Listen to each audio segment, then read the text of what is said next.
Bueno, muy buenas noches. Mi nombre es Sebastián Morales Castañeda, estudiante de la licenciatura en Español y Literatura de la Universidad Tecnológica de Pereira. Y esta exposición es del proyecto de investigación que realizaremos en el Seminario de Pragmática de la Lengua. Bueno, entonces empezaríamos. Estos son los contenidos de la exposición. Un primer punto donde hablaremos de qué son los actos de habla performativos. El segundo es qué es el feminismo, una pequeña contextualización de qué es esto. Un tercer punto de por qué se plantea que existe un uso sexista del lenguaje. Y por último, como cuarto punto, es la construcción del sujeto de manera discursiva, que allí es donde explicaremos de manera un poco más específica de qué se trata esta investigación y análisis. Y pues ya un punto de bibliografía, que son los textos que utilicé para esta exposición y que utilizaré para realizar la investigación y el análisis. Bueno, entonces, actos de habla performativos. ¿Qué son los actos de habla performativos? Son descritos como verbos o enunciados que en un contexto específico producen cambios en el mundo. Es decir, más allá de describir e informar hechos que tienen la capacidad de realizar acciones cuando son emitidos en las situaciones adecuadas. Ejemplo, que es uno de los ejemplos que nos plantea el texto, y es, insisto en que te vayas. Este primer punto, los dos son con el verbo insistir, pero el primero, es un acto de habla performativo, porque ordena, el emisor ordena algo que puede influir en la realidad, o sea, puede influir en la acción que va a tomar el destinatario. O sea, al ordenar que se vaya, pues el destinatario tendrá que tomar la decisión de retirarse.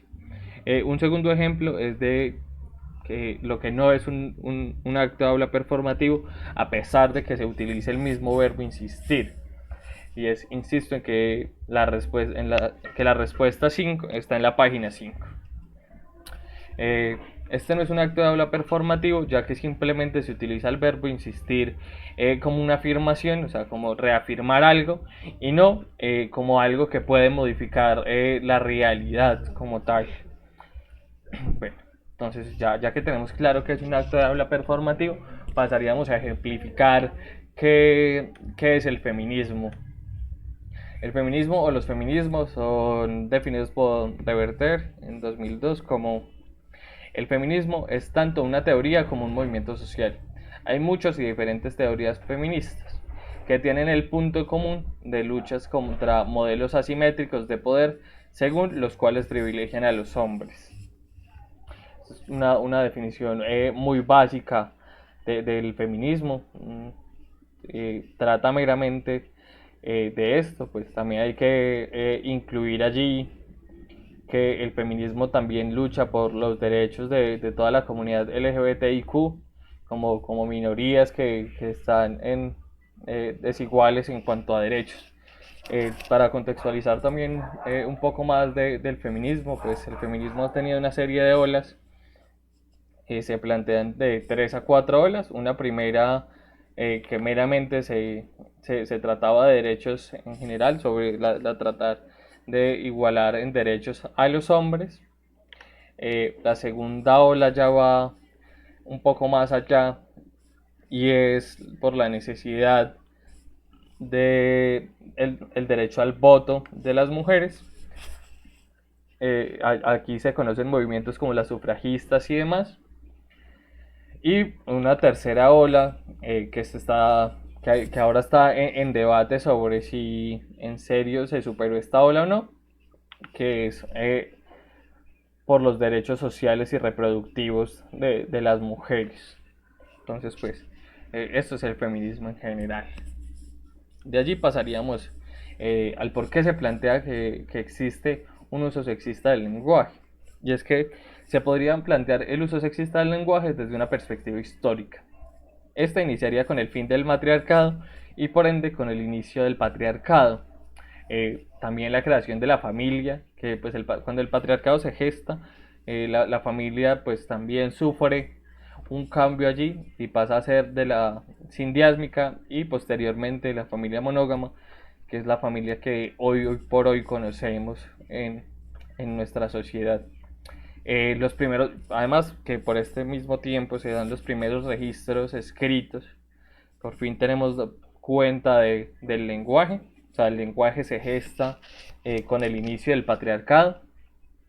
Además, todo esto se ve fortalecido por una cultura machista que se sostiene desde la división social del trabajo y sobre la literatura. Ya hemos visto, por ejemplo, en los textos de la épica griega, el cómo se le trata a la mujer, pues cómo se piensa a la mujer, ya que pues uno de los ejemplos es Pandora, como quien desata todos los males de la humanidad.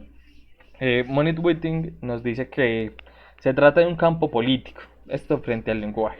Se trata de un campo político importante en el que en lo que se juega es el poder, o más bien un entrelazamiento de poderes, porque hay una multiplicidad de lenguajes que producen constantemente un efecto en la realidad social, enmarcando así la importancia que toma el lenguaje al interior de los distintos espacios de poder.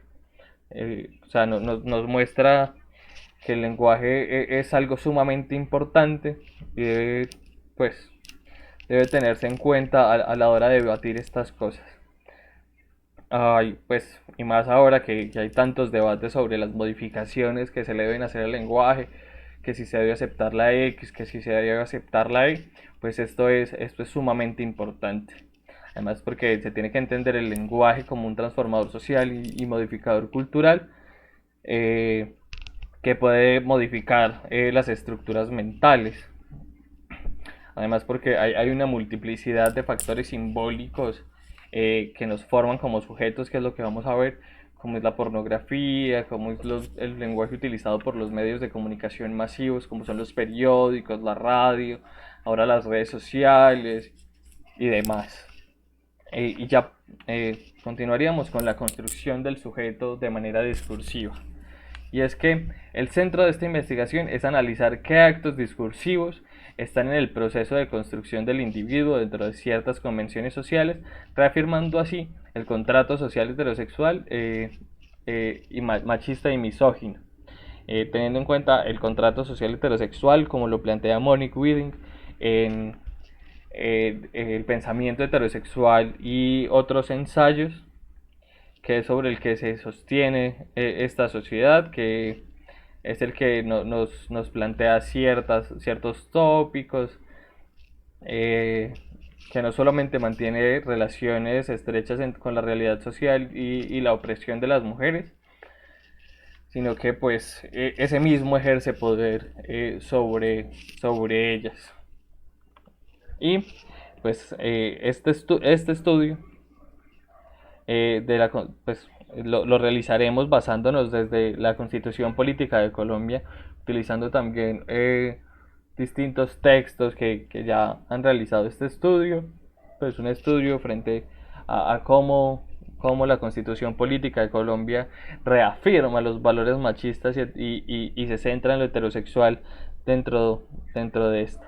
Y distintos videos publicitarios e institucionales que reafirman los roles de género y sociales de los hombres y mujeres.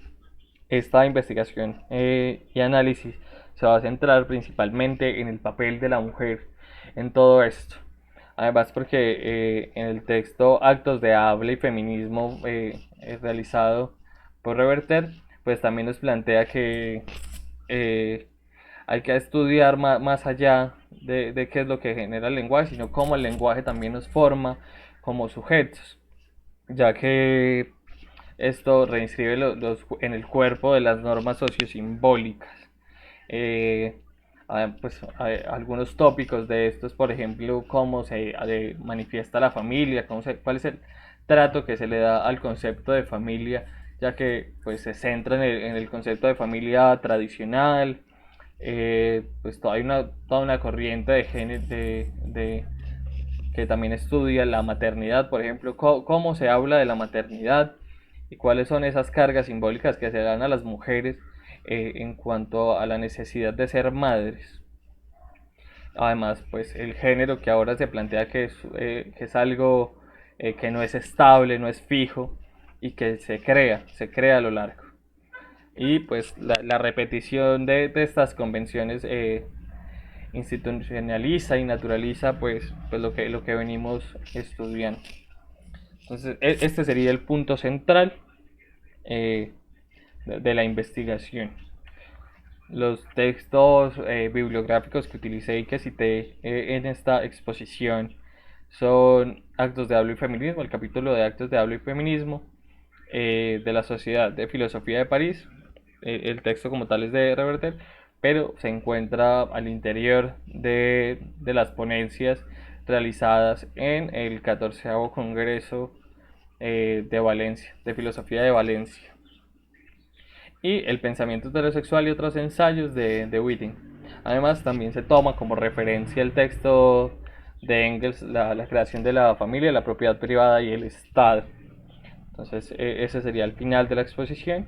Mi nombre es Sebastián Morales Castañeda. Muchas gracias.